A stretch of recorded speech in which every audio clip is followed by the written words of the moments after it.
तीन दामाद की सास पार्ट 2। अब तक आपने सुना कि कावेरी जी अपनी तीनों बेटियों ईशा, मोहिनी और सुहाना की शादी तीन घर जमाई लड़कों के साथ करवा देती है। उन्हें लगता है कि ये लड़के शायद घर का कामकाज संभाल लेंगे, लेकिन उनके तीनों घर जमाई बहुत आलसी थे। वो नौकरी भी नहीं करते थे और बाहर का काम भी नहीं। कावेरी जी ने अपनी बेटियों से कहा कि वो प्रेगनेंसी का बहाना बनाकर अपने पतियों को सबक सिखाए। अब सुनिए आगे। मम्मी, आपने जैसा कहा था हमने वैसा ही किया, लेकिन देखिए ना, विवेक का हाल तो वैसा का वैसा ही है। घर में ना सुबह का नाश्ता बनता है और ना खाना। नौकरी पर जाने की बात करूं तो खाने को दौड़ते हैं मुझे। हाँ मम्मी, मैंने भी सुमित को कितनी बार कहा कि अगर नौकरी नहीं करनी तो कोई छोटी सी दुकान ही खोल लो। घर का खर्चा कैसे चलेगा? देखो दोपहर के 12 बजने आए और जनाब अभी तक सो रहे हैं। हाँ मम्मी, ईशा और सुहाना ठीक कहती हैं। अविनाश का भी यही हाल है। जब मैंने अपनी प्रेगनेंसी के बारे में कहा तो मुझसे कहने लगा, अरे दूसरी लड़कियां तो 9-9 महीने तक नौकरी करती है, बस डिलीवरी के टाइम छुट्टी लेती है। मोहिनी, तुम भी नौकरी करो। अब मुझे कहाँ नौकरी मिलेगी? मम्मी बताओ, अब मैं क्या करूँ? हे भगवान, क्या सोचकर घर जमाई दामाद लाई थी मैं कि मेरी बेटियां मेरे पास रहेंगी और खुश रहेंगी, लेकिन इन आलसी दामादों ने तो हमारी जिंदगी को भी प्रॉब्लम में डाल दिया है। मैं तो कहती हूँ मम्मी, हम लोग वापस अपनी जॉब पर जाना शुरू कर देते हैं। बता देते हैं इन लोगों को कि हमने प्रेगनेंसी का बहाना किया है। नहीं नहीं बेटा, ऐसी गलती भी मत करना। अगर तुमने ऐसा किया तो इन तीनों की आदत और खराब हो जाएगी। अरे आज नहीं तो कल कभी तो तुम प्रेग्नेंट होगी, तब वापस यही प्रॉब्लम आएगी। तब क्या करोगी तुम तीनों? हाँ मम्मी, आपकी बात तो बिल्कुल सही है। इन लोगों को तो सुधारना ही पड़ेगा। लेकिन कैसे? अपने बच्चों के आने की खबर सुनकर भी इन लोगों पर कोई असर नहीं हो रहा। पैसे कमाने के लिए घर से बाहर निकलना ही नहीं चाहते ये तीनों। अब मेरे दिमाग में एक प्लान आया है। तुम तीनों चिंता मत करो, उन तीनों को बुलाओ, फिर मैं बात करती हूँ। थोड़ी देर बाद कावेरी जी अपने तीनों दामादों को सामने बुलाकर अपनी बात कहना शुरू करती हैं। अविनाश, सुमित और विवेक, देखो बेटा, मैं ना तुम तीनों से बड़ा प्यार करती हूँ, इसीलिए तो तुम्हें घर जमाई बना कर रखा है मैंने। अरे मम्मी जी, सीधे सीधे कहिए ना, क्या बात है? प्यार तो हम भी आपको बहुत करते हैं। अरे मम्मी जी, आपकी इज्जत भी बहुत करते हैं। अरे भाई, आपके जैसी सास और कमाने वाली बीवी सबको मिलती है क्या? हाँ मम्मी, विवेक और सुमित ठीक कह रहे हैं। आपकी बेटी से शादी करके मेरी तो जिंदगी ही अच्छी हो गई है। जानती हूँ मैं, और ये भी जानती हूँ कि तुम तीनों अपने अपनी बीवियों से बहुत प्यार करते हो। बेटा, बात ऐसी है कि हमारे कुल गुरु ने कहा है कि प्रेग्नेंट होने के बाद मेरी तीनों बेटियां शुरू के 4 महीने हमारे गांव में जाकर रहेगी, जहां मेरे चाचा जी रहते हैं। अरे लेकिन क्यों मम्मी, गांव में जाकर रहने की क्या जरूरत है इन तीनों को? वो क्या है ना बेटा, हमारे परिवार को एक श्राप है।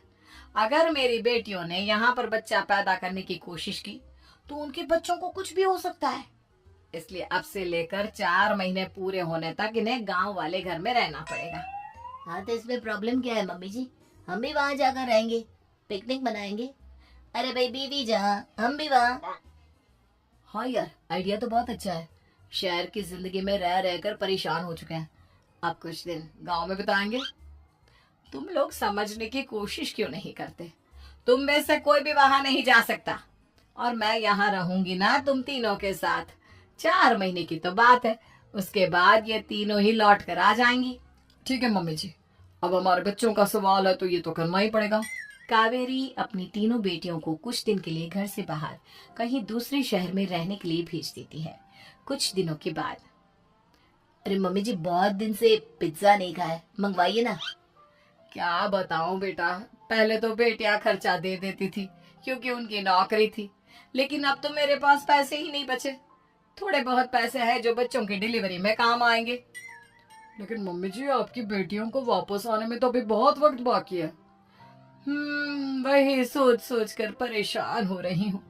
सोच रही हूँ कल से दूध भी बंद करवा देती हूँ। अब दूध वाले को देने के लिए पैसे भी तो नहीं है ना। अरे नहीं नहीं मम्मी जी, अगर दूध भी बंद करवा दोगी तो मुझे चाय कहाँ से मिलेगी? और चाय के बिना मैं तो मर ही जाऊंगा। क्या करूं बेटा, इसके अलावा हमारे पास कोई ऑप्शन नहीं है। मेरे पास पैसे ही नहीं बचे। इस तरह कावेरी जी धीरे धीरे अपने तीनों दामादों को पैसे देना बंद कर देती हैं और घर में खाने पीने की चीजें लाना भी बंद कर देती है। अब वो तीनों बुरी तरह से परेशान होने लगे थे और इसलिए एक दिन तीनों प्लान करके घर से बाहर निकलते हैं और बाजार में जाने के बाद, यार अच्छा खाना खाए हुए कितने दिन हो गए, पता नहीं कब अच्छा खाना मिलेगा। हमारी बीवियों के जाने के बाद तो हमारी हालत भिखारियों जैसी हो गई है यार। कुछ भी हो, मुझे तो आज पिज्जा खाना ही खाना है।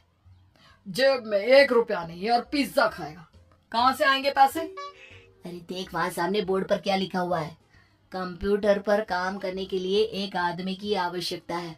भाई मैं तो जा रहा हूँ, काम करूंगा और शाम तक पैसे लाकर आराम से पिज्जा खाऊंगा। जा जा, तुझे कोई काम नहीं देने वाला, हम तो घर जा रहे हैं। चल भाई सुमित।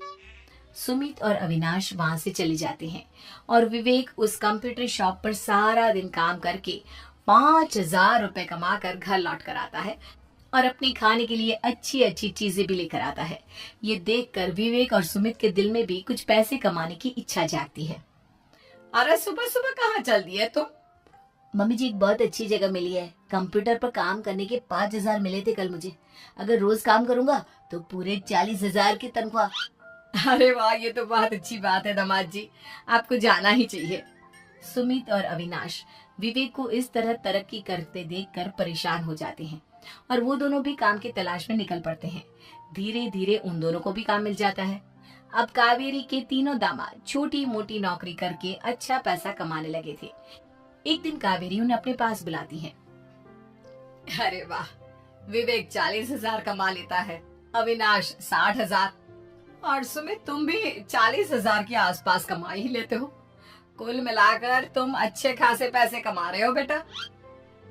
हाँ मम्मी जी, बहुत मजा आता है जब महीने के एंड में मोटी रकम हाथ में आती है। पूछिए मत मम्मी जी, घर में रहकर रोटी बना बना कर और तो जैसा महसूस होने लगा था मुझे तो। हाँ बेटा, तुम तीनों की बात तो बिल्कुल ठीक है। और जानते हो, अब तुम तीनों की पत्नियां भी वापस लौट कर आने वाली है। लेकिन मम्मी जी अभी तो उन्हें गए सिर्फ 2 महीने हुए हैं, आपने तो कहा था वो 4 महीने के बाद लौट कर आएंगी। ऐसा कुछ नहीं है बेटा, मैं सिर्फ तुम तीनों को सबक सिखाना चाहती थी कि आदमी घर में बैठकर बीवी की कमाई खाता हुआ अच्छा नहीं लगता। इस दुनिया में हर इंसान को मेहनत करनी चाहिए, काम करना चाहिए, चाहे वो औरत हो या आदमी, ताकि अपने परिवार को संभाल सके। कावेरी की बात सुनकर उन तीनों को अपनी गलती का एहसास होता है और कावेरी उन्हें सच बता देती है कि ईशा, सुहाना और मोहिनी शहर में ही कहीं दूसरी जगह रह रहे थे। शाम के वक्त उन तीनों की पत्नियां लौट कर आ जाती है और कावेरी जी का परिवार एक खुशहाल परिवार की तरह रहने लगता है।